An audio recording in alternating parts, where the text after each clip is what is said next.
pernah terlepas kami Tuhan dalam pikiran-Mu, dalam rencana-Mu. Kiranya Tuhan kami turut terus mengambil bagian dalam rencana-Mu. Biar kami hidup sesuai dengan kehendak-Mu saja Tuhan. Dan saat ini Tuhan kami bersyukur kami boleh menemukan Engkau Tuhan di dalam hadirat-Mu, dalam pujian kami, dalam ibadah ini Tuhan. Dan kami juga mau menemukan Engkau dalam firman-Mu Tuhan yang sebentar kami akan dengar. Kiranya Tuhan berkata-kata lewat firman ini, sehingga firman ini menjadi pedang bermata dua yang tajam, yang menusuk ke dalam Tuhan, memisahkan tubuh, memisahkan rohani kami Tuhan, sehingga itu benar-benar hidup di dalam firman itu, benar-benar hidup di dalam hidup kami Tuhan. Terima kasih Tuhan Yesus, kami serahkan waktu ini ke dalam tangan-Mu. Kami siap mendengar dan kami juga siap melakukan. Di dalam nama Tuhan Yesus kami berdoa. Haleluya. Amin. Shalom. Silakan duduk. Puji Tuhan. Ya, di hari yang adem, ya bersyukur kita walaupun di musim yang panas, saudara-saudara, tapi Tuhan tetap memberikan hujan kepada kita. Jadi cuaca stabil, ya. Kalau kita dengar berita di luar sana, lagi musim panas seperti ini, cuaca sangat menyengat, bahkan banyak juga yang ada korban. Ya, tetapi puji syukur kita hidup di Indonesia, cuaca yang tropis, walaupun tadi mungkin akhirnya membuat kita semakin jadi males ya ke gereja, tetapi saya percaya itu bukan kita, itu adalah di luar, tapi di sini semuanya adalah anak-anak Tuhan yang rajin. Amin. Ya, kita masuk dalam bulan Juli ini dan kita belajar satu karakter tentang yaitu kekudusan. Katakan sama-sama kekudusan. Ya, ini bukan topik yang populer, ya, bukan topik yang disukai, tetapi ini diharuskan. Betul ya, saudara-saudara ya? Waduh, bicara lagi tentang kekudusan. Karena di gereja banyak orang malah suka dengan kata hidup dalam berkat Tuhan. Ya, hidup dalam kelimpahan. Tapi di gereja ini kita mengajarkan hidup dalam kekudusan. Karena itulah cara kita berkenan kepada Tuhan. Betul ya? Dalam 1 Tesalonika 4 ayat yang ke-1, bahwa engkau hidup berkenan dan engkau melakukannya. Dan engkau harus lebih lagi melakukannya. Supaya bagaimana kita berkenan? Yaitu hidup dalam kekudusan. Dalam pengakuan iman GBI sendiri, slide-nya boleh dibuka. Dalam butir kelima, penyucian hidup adalah buah kelahiran baru karena percaya dalam darah Yesus Kristus yang dikerjakan oleh kuasa firman Allah dan Roh Kudus. Karena itu kesucian adalah asas dan prinsip hidup umat Kristen. Jadi kekudusan memang perlu dibahas karena ada di dalam pengakuan iman kita. Dan kekudusan merupakan tindak lanjut atau penyucian hidup adalah tindak lanjut daripada keselamatan. Kita sudah lahir baru, tetapi di dalam kelahiran baru itu kita harus tunjukkan bahwa kita benar-benar adalah orang-orang yang menerima kelahiran baru itu. Lewat apa? Salah satunya adalah penyucian, sanctification, lewat kekudusan. Dalam Roma 8 ayat 13, kalau kita lihat bahasa aslinya yaitu tananote, artinya adalah kekudusan itu bersikap continuous, maksud saya present progressive tense, menggunakan present progressive tense. Artinya kita sudah menerima kekudusan tetapi kita terus harus melakukan kekudusan itu. Kekudusan itu adalah hal yang berproses, bukan artinya finish, selesai, tetapi proses yang harus kita jalani. Mau gak mau. Karena itu adalah asas dan prinsip hidup umat Kristen. Tapi kita juga jangan melokalisasi atau menyempitkan pengertian kekudusan. Langsung pasti dalam pikiran kita, kudus berarti harus hidup benar. Tidak berbuat zina, cabul dan lain sebagainya. Itu salah satu area ada dalam kekudusan. Tetapi kekudusan itu harusnya punya makna yang luas. Amin. Karena arti kata kekudusan itu dari bahasa Ibrani yang artinya kados dipisahkan. Jadi bukan hanya masalah cara hidup kita yang harus benar-benar kita jaga, tetapi kita harus bisa tampil beda. Kekudusan adalah cara kita berpikir yang berbeda. Dengan apa yang dulu kita pikirkan, dengan apa yang dunia pikirkan. Ya, boleh buka slide selanjutnya.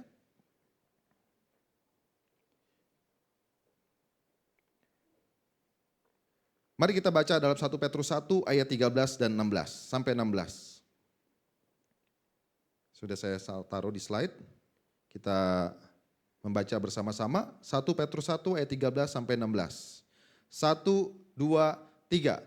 Sebab itu siapkanlah akal budimu, waspadalah dan letakkanlah pengharapanmu seluruhnya atas kasih karunia yang dianugerahkan kepadamu pada waktu penyataan Yesus Kristus. Hiduplah sebagai anak-anak yang taat dan jangan turuti hawa nafsu yang menguasai kamu pada waktu kebodohanmu. Tetapi hendaklah kamu menjadi kudus di dalam seluruh hidupmu sama seperti Dia yang kudus yang telah memanggil kamu. Sebab ada tertulis, kuduslah kamu sebab aku kudus. Kuduslah aku sebab aku kudus. Kita belajar tahun ini tentang karakter Yesus, yaitu tentang kekudusan. Bagaimana Tuhan kita Yesus Kristus, Dia adalah Tuhan yang kudus. Dia yang memanggil kita dalam 1 Petrus 1 ayat 15, Dia yang memanggil kita, Dia juga adalah yang kudus. Dan ini tidak bisa, atribut ini tidak bisa kita tidak lakukan. Karena itu adalah atribut Yesus, karakter Yesus. Dan Yesus mau kita hidup sebagaimana Dia hidup. Kita hidup sebagaimana Kristus hidup.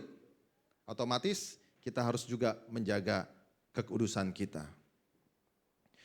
Nah, ayat ini berkata, siapkanlah akal budimu. Kenapa harus siapkan akal budi?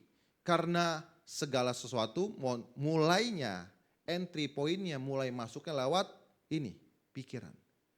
Dalam Efesus kan dikatakan perbaharuilah roh dan pikiranmu. Ini mulai dari pikiran, saudara-saudara. Inilah pusat kehendak kita, pusat rasa kita. Nah, mulai harus disiapkan dan diwaspadai. Karena dari pikiran lanjut kepada perbuatan. Ya.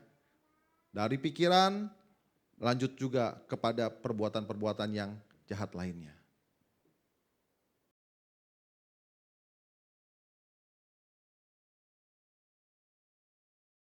Budimu.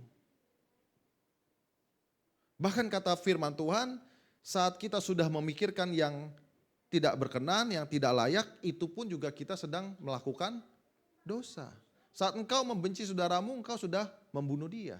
Jadi pikiran itu juga adalah ladang pertempuran dalam dosa kita. Pertempuran orang Kristen maksud saya. Ya. Bahkan dalam 2 Korintus 7 ayat yang pertama, coba kita buka 2 Korintus 7 ayat yang pertama, dia katakan, saudara-saudaraku yang kekasih, karena kita sekarang memiliki janji-janji itu, marilah kita menyucikan diri kita dari semua pencemaran jasmani dan rohani. Dan dengan demikian menyempurnakan kekudusan kita dalam takut akan Allah. Ternyata pencemaran atau hal yang cemar itu bukan dari hanya jasmani, dari anggota tubuh kita saja. Tetapi juga dari rohani. Ada pencemaran jasmani, ada pencemaran rohani. Sedangkan jasmani itu digerakkan oleh rohani. Dan semuanya juga ada di dalam pemikiran kita. Jiwa itu salah satu aspek jiwa adalah pikiran, saudara-saudara. Ya, jadi mulai sekarang bersihkanlah pikiran kita. Amin. Mulai kontrol pikiran kita. Karena hati-hati dari mulai pikiran, lanjut ke hati, lanjut ke, waduh saya pikir menarik sekali ya hal ini ya. Waduh, tetangga saya kayaknya lebih menarik dibanding yang ada di rumah saya ya, kayak gitu.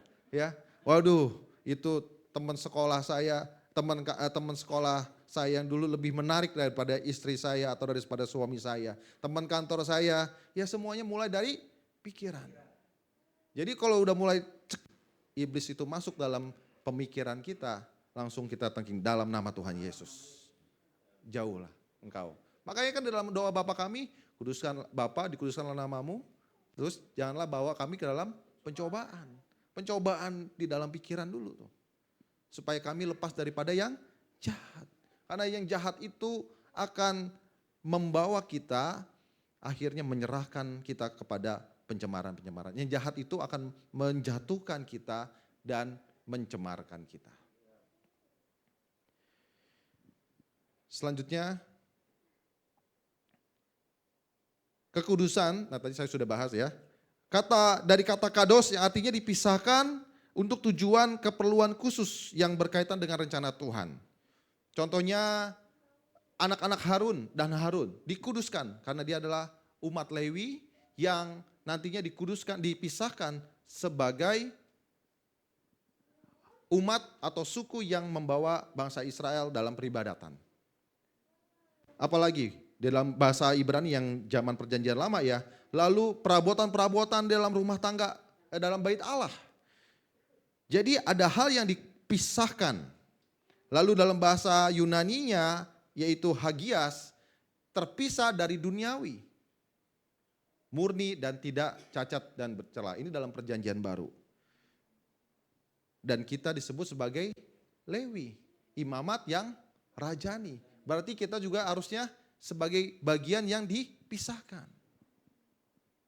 Pak, gimana sih maksudnya dipisahkan? Berarti kita nggak boleh hidup di dunia ini, ya. Berarti kita bikin satu negara, satu kota sendiri. Ini untuk orang Kristen, bukan. Artinya pada saat dunia mencoba mempengaruhi pikiran kita, mempengaruhi cara pikiran pandang kita langsung, oh ini bukan yang semestinya. Ini yang tidak harus saya lakukan. Jadi kita tahu mana batasan apa yang harus kita lakukan dan mana yang tidak. Itu artinya kekudusan. Kadang-kadang orang Kristen lupa bagiannya. Ya, karena apa? Yaitu dosa sudah berubah wujud. Ya, kalau bukan hanya software aja ada AI-nya saudara-saudara. Tapi dosa atau si jahat itu, si pendakwa dan si pembohong itu, iblis, dia terus mengupgrade, mengupdate. Karena dosa yang terang-terangan itu akan gampang sekali dikenali, diidentifikasi. Tapi kalau dosa yang abu-abu, benar ya, yang menyelinap maksudnya itu kan kita harus waspadai. Lebih lagi, kalau yang terang-terangan, misalnya semua orang di sini karena kursinya kan pakai spray hitam, putih ya. Lalu ada satu yang warna hitam, langsung gampang kelihatan. Tapi kalau satu kelihatannya putih tetapi menyelinap, tapi kelihatannya dia kusam. Artinya apa? Jangan kita sampai terkecoh saudara-saudara. Karena distraksi, pengecohan itu bisa membuat kita perlahan-lahan jatuh ke dalam dosa. Kekudusan adalah juga bagaimana kita memperlakukan orang lain. Orang yang semakin kudus, dia akan semakin tahu bahwa dia sedang atau akan berbuat dosa. Sekali lagi ya, orang yang kudus bukan berarti orang yang sama sekali tidak melakukan dosa. Karena tadi kita masih hidup dalam dunia kedagingan, bahasa aslinya yaitu sarx. Artinya kita masih mengenakan daging dan kita diproses. Tetapi orang yang kudus dia akan sudah gampang mengenali. Ini nanti impactnya apa ya kalau saya melakukan ini. Saya lebih baik tidak melakukan. Orang yang kudus dia akan gampang mengenali kecemarannya. Sekali lagi, orang yang kudus adalah orang yang gampang mengenali kecemarannya dan tahu titik lemahnya di mana.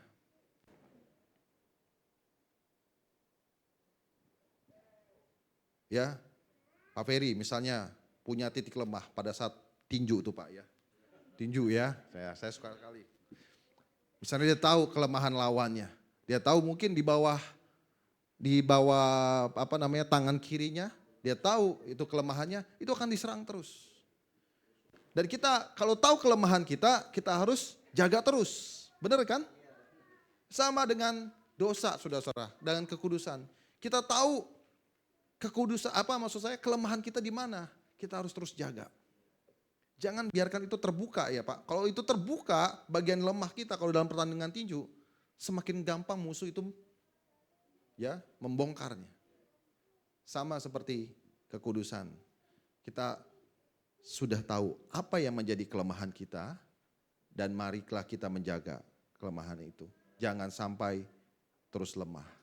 Katanya firman Tuhan bahwa tubuh kita adalah bait Allah.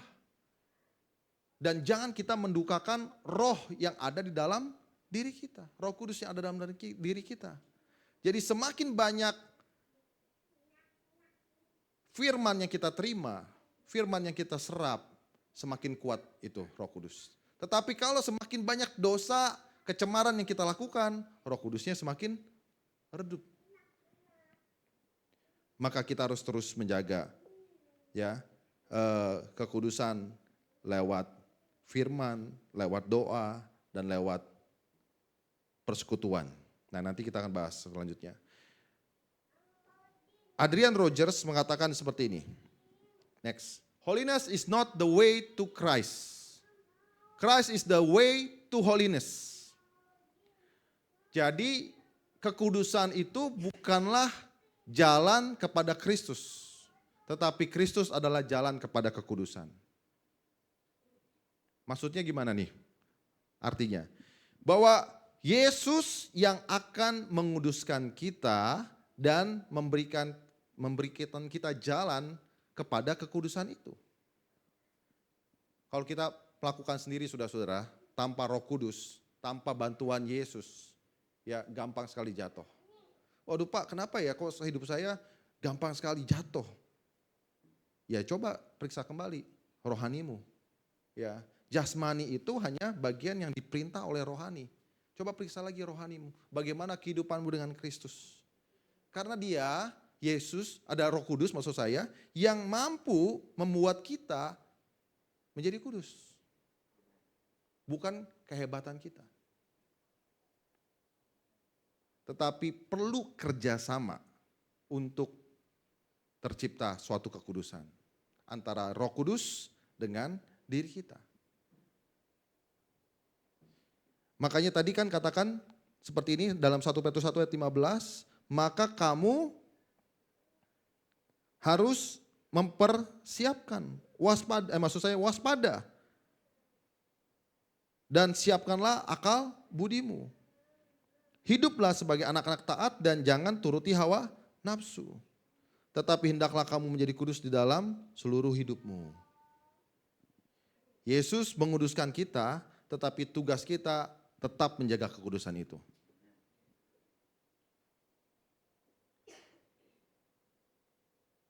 Jadi jangan sampai kita hanya bergantung kepada diri kita. Gampang jatuh saudara-saudara. Ya. Pencobaan itu bisa bertubi-tubi datang, lalu tanpa Yesus, tanpa kita kelibatkan Roh Kudus, hitungan mungkin hari, jam, bulan, kita bisa jatuh lagi. Tapi kalau kita libatkan Roh Kudus dan Yesus, kita akan dimampukan untuk menjaga kekudusan kita secara kontinus, terus menerus. Ya. Jadi jawabannya kalau saudara masih bisa jatuh lagi ke dalam dosa, jatuh lagi, coba evaluasi, cek bagaimana engkau dengan Yesus. Kalau engkau masih, maksud saya tidak punya hubungan yang intim dengan Kristus, lalu engkau jatuh ke dalam dosa, ada yang salah. Tapi dipastikan kalau kita punya kehidupan yang intim dengan Kristus, kita terus menerus akan menjaga kekudusan kita. Amin. Nah ini aspek kekudusan. Apa hal-hal yang mengenai kekudusan? Yang pertama, kekudusan itu merupakan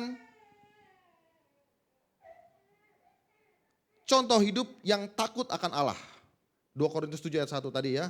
Pencemara rohani dan jasmani dan rohani, dan dengan demikian menyempurnakan kekudusan kita dalam takut akan Allah. Bahwa takut akan Allah salah satu contohnya adalah dengan mempraktekkan kekudusan dalam hidup kita. Amin. Tuhan mau kita takut sama Dia, tapi kita nggak lagi melakukan kekudusan. Gini simpelnya saudara-saudara. Makanya di khotbah-khotbah sebelumnya saya bilang gini, kok orang banyak melakukan dosa sama seperti kayak dia menganggap tidak ada lagi Allah. Ya, nggak takut lagi sama Tuhan. Manusia bisa dibohongi, manusia bisa ditipu, bisa kita ngumpetin segala macam, tetapi kan Tuhan nggak bisa. Ya, Tuhan itu bisa melihat.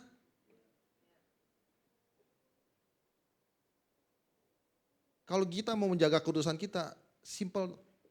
Kalau kita takut akan Allah, pasti kita jaga kudusan kita. Kita tahu kalau ada Allah, pasti kita akan jaga kekudusan. Ya, nggak usah harus dicek-cek lagi handphonenya, ya kan? Nggak usah lihat lagi, aduh ada kamera gak nih, ntar kalau saya lakukan ini saya bisa ketahuan. Nggak usah, tahu aja gini, ada Allah gak ya? Ya pertanyaannya saudara masih percaya gak bahwa ada Allah? Ada kan? Dia sanggup bisa melihat segalanya. Ya, dan Allah menginginkan kekudusan kita.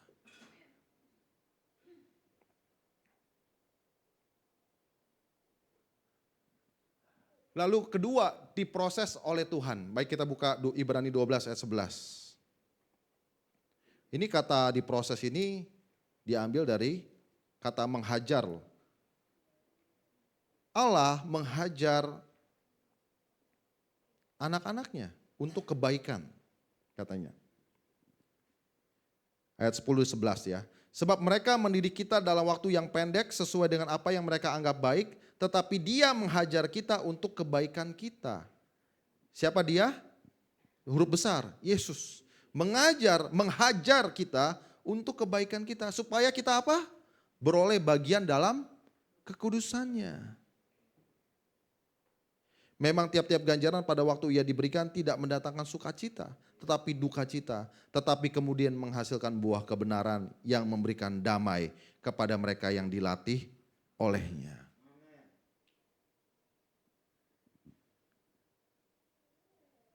Jadi Tuhan itu, jadi ya, Roma 8 ayat 28, Tuhan turut bekerja untuk mendatangkan kebaikan. Untuk mendatangkan kebaikan itu, bahkan dalam Ibrani 12 dikatakan apa? Tuhan bisa menghajar kita untuk kebaikan kita.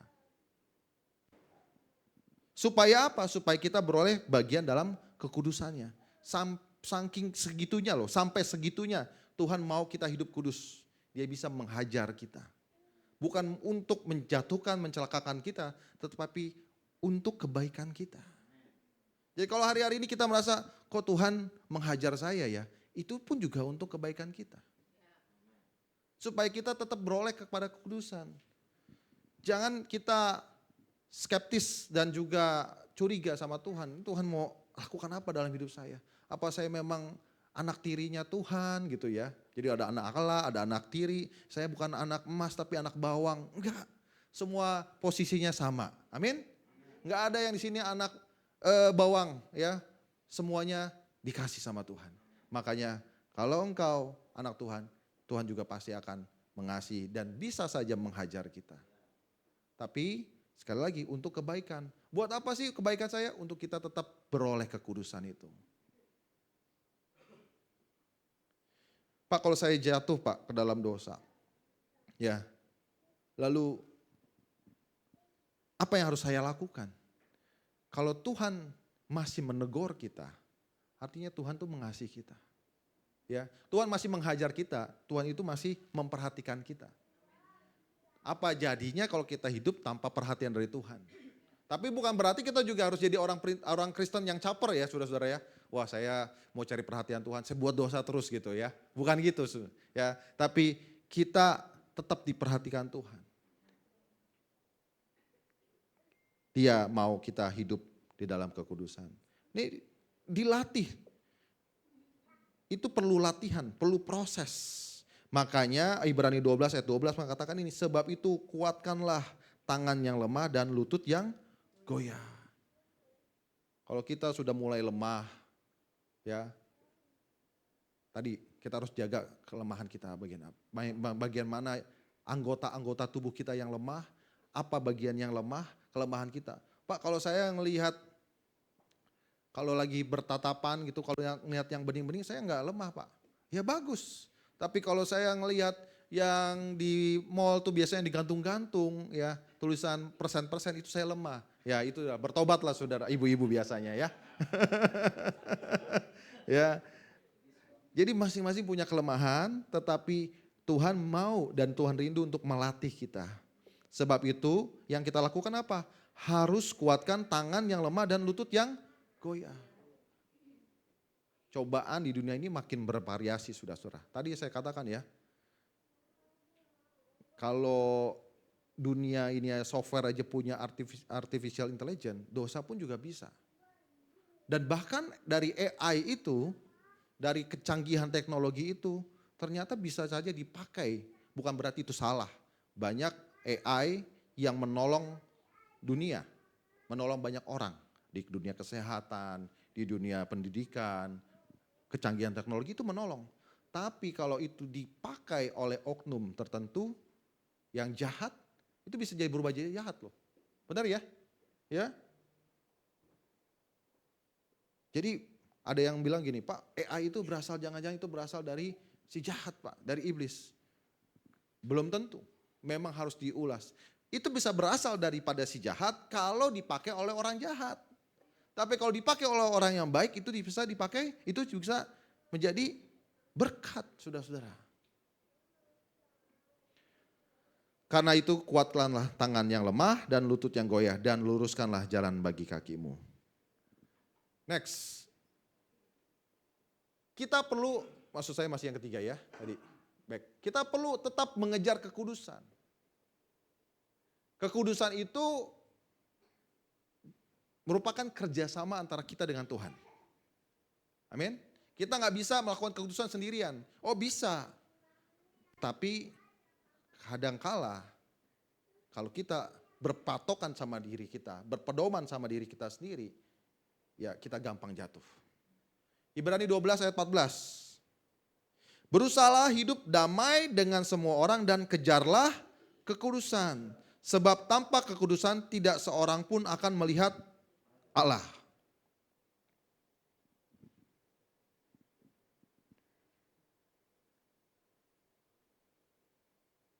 Ya ini merupakan perintah, kita harus tetap mengejar kekudusan itu. 1 Tesalonika 4 ayat 3, kekudusan merupakan kehendak Allah. Karena inilah kehendak Allah, yaitu pengudusanmu, yaitu supaya kamu menjauhi percabulan.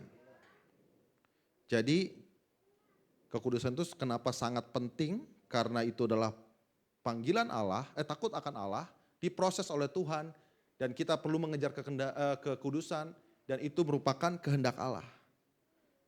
Supaya kamu hidup di dalam pengudusanmu. Supaya kamu menjauhi percabulan. Ya, dalam ayat 5 saya lanjutkan, bukan di dalam keinginan hawa nafsu seperti yang dibuat oleh orang-orang yang tidak mengenal Allah. Dan supaya hal-hal ini orang jangan memperlakukan saudaranya dengan tidak baik atau memperdayakan. Karena Tuhan adalah pembalas dari semuanya ini. Seperti yang telah kami katakan dan tegaskan dahulu kepadamu. Allah memanggil kita bukan untuk melakukan apa yang cemar, melainkan apa yang kudus. Sudah itu kehendak Allah dan itu adalah panggilan kita. Untuk kita tetap melakukan yang kudus, bukan melakukan yang cemar.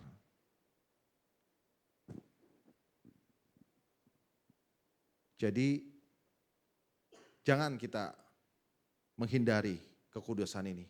Karena Allah sendiri yang memerintahkan kita untuk melakukan yang kudus. Dan Allah memanggil kita untuk melakukan yang kudus. Karena siapa yang menolak ini bukan menolak manusia. Ayat yang ke-8. Melainkan menolak Allah yang telah memberikan juga rohnya yang kudus kepada kamu. Jadi dalam aspek kekudusan ini kita belajar bahwa kekudusan itu diinginkan oleh Allah. Pak, gimana caranya saya melakukan kekudusan itu? Nah, next slide-nya. Ini yang bisa menolong kita dalam hidup kudus. Firman Allah, kamu memang sudah bersih karena firman yang telah kukatakan. Jadi firman itu bisa membersihkan kita. How? Bagaimana caranya firman itu membersihkan kita? Pada saat kita membaca firman. Firman itu masuk dalam alam bawah sadar kita, dalam pikiran kita, dalam rohani kita. Sehingga kita menjadi lebih kuat. Ya. Saat kita baca firman, janganlah kamu duduk dalam kumpulan pencemooh. Ya, janganlah kamu bersahabat dengan dunia. Janganlah kamu apalagi? Ya, pergaulan yang buruk merusak kebiasaan yang baik. Itu kan otomatis kalau kita baca terus-terus itu akan menghindari kita, memprotek kita dari kecemaran. Kuduskanlah mereka dalam kebenaran karena firman-Mu adalah kebenaran. Yohanes 17:17.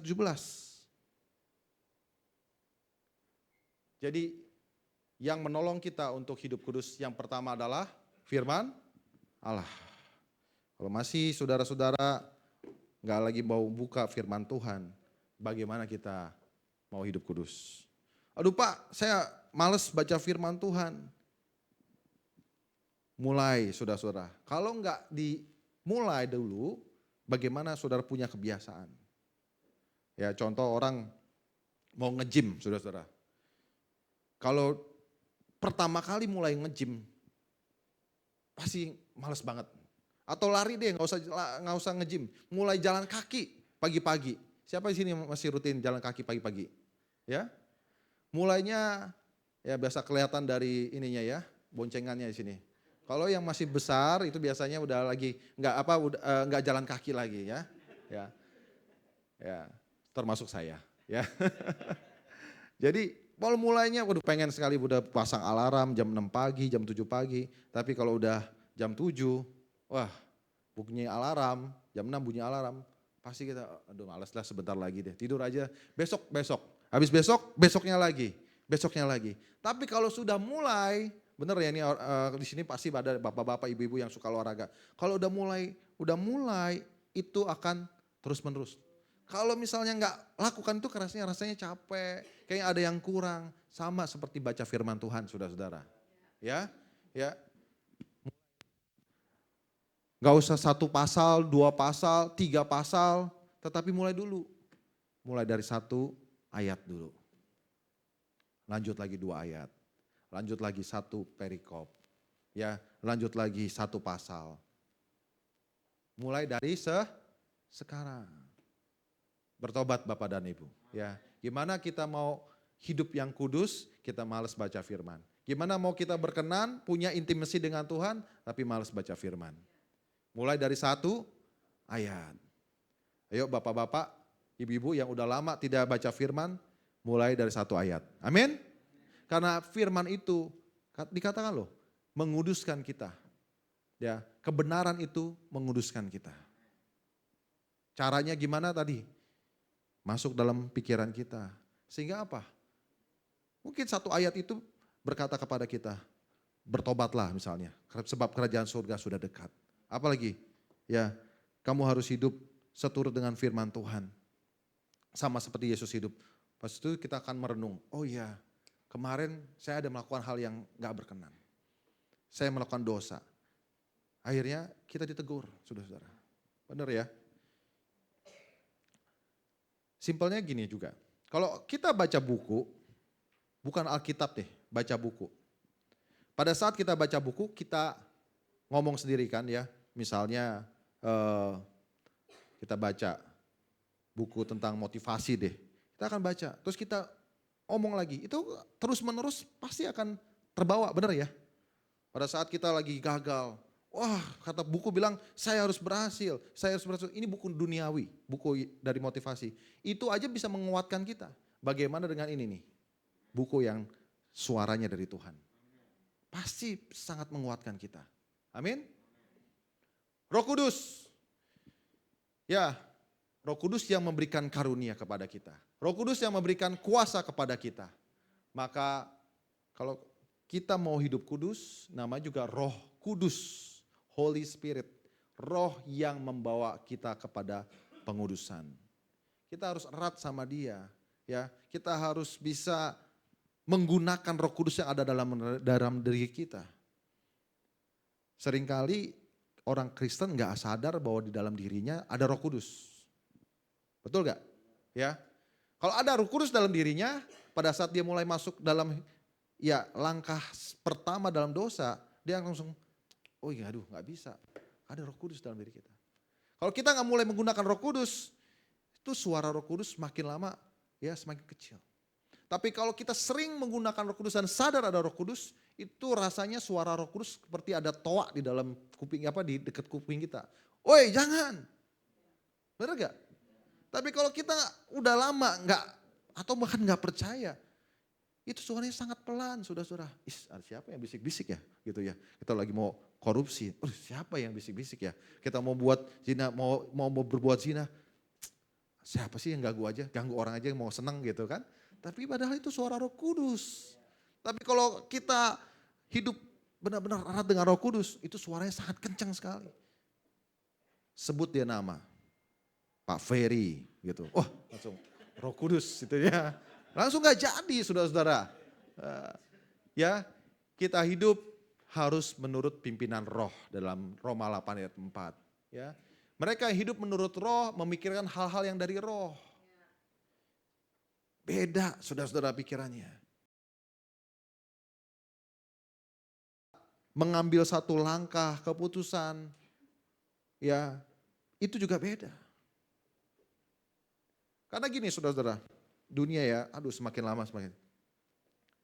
Nggak apa-apalah, coba sedikit, ya nggak apa-apa, cuma makan aja, ya mulai dari gitu. Nggak apa-apa, cuma message aja, cuma WA aja, mulai dari yang kecil. Tapi kalau kita terus mengandalkan roh, pimpinan roh, ya hal yang kecil yang kelihatannya nggak ada dosanya, tapi kita akan menjadi peka. Oh ini bisa jadi. Contoh ya di medsos saudara, ya itu kan gampang sekali orang bisa saling berkenalan satu sama lain, betul nggak? Ya, saya percaya di sini semuanya punya sosmed nih, Facebook, Instagram, ya, wah lihat langsung kita add friend atau kita juga yang jadi di invite gitu kan, itu gampang sekali. Tapi kalau kita terus mengandalkan Roh Kudus, wah ini kayaknya udah mulai nggak bener nih, ya. Ini kayaknya salah nih orang. Saya nggak ngerti kalau istilah sosmed. Artinya kita nggak approve dia, request dia, respon dia. Karena kita hidup menurut pimpinan roh. Yang kita pikirkan adalah pikiran-pikiran roh. Kalau pikiran duniawi, waduh boleh juga ini ya. Saya kenalan ya, sedikit aja lah nggak apa-apa lah. Istri juga pasti tahu lah, suami pasti tahu lah. Ya, mulai hari ini mari kita hidup menurut pimpinan roh. Ya, sehingga pikiran balik lagi tuh, memikirkan hal-hal yang dari roh. Mindset kita, pikiran kita. Doa. Dan janganlah bawa kami ke dalam pencobaan, tetapi lepaskanlah kami daripada yang jahat. Saat kita jatuh dalam dosa, saat kita udah melanggar kekudusan, cara kita menghubungkan lagi dengan Tuhan apa? Saudara-saudara, doa. Tuhan, saya baru saya melakukan dosa, saya minta ampun. Kok bisa doa saudara-saudara? Karena Roh Kudus tegur. Benar gak? Kok dia mau dengar? Karena dia dengar firman Tuhan, udah biasa. Itu tuh ada ada relasinya, ada hubungannya. Karena dia sering dengar firman Tuhan, dia tahu, maka dia tahu saat Roh Kudus bicara sama dia dan dia bisa berdoa. Ya. Amin. Next. Tuhan Yesus memberkati. Ya. Oke. Jadi inilah kesimpulannya saudara-saudara. Kita, saudara dan saya, kita dipanggil untuk menjadi percaya dan untuk menjadi kudus. Allah tidak mau kita hidup dalam kecemaran, melainkan hidup dalam kekudusan. Kekudusan bukan cuma bicara tentang hal yang bersifat jasmani, ya. Kita menyerahkan anggota-anggota tubuh kita kepada pencemaran jasmani, bukan. Bukan itu saja maksud saya, tetapi juga pencemaran rohani. Mulai dari apa? Pikiran kita, ya.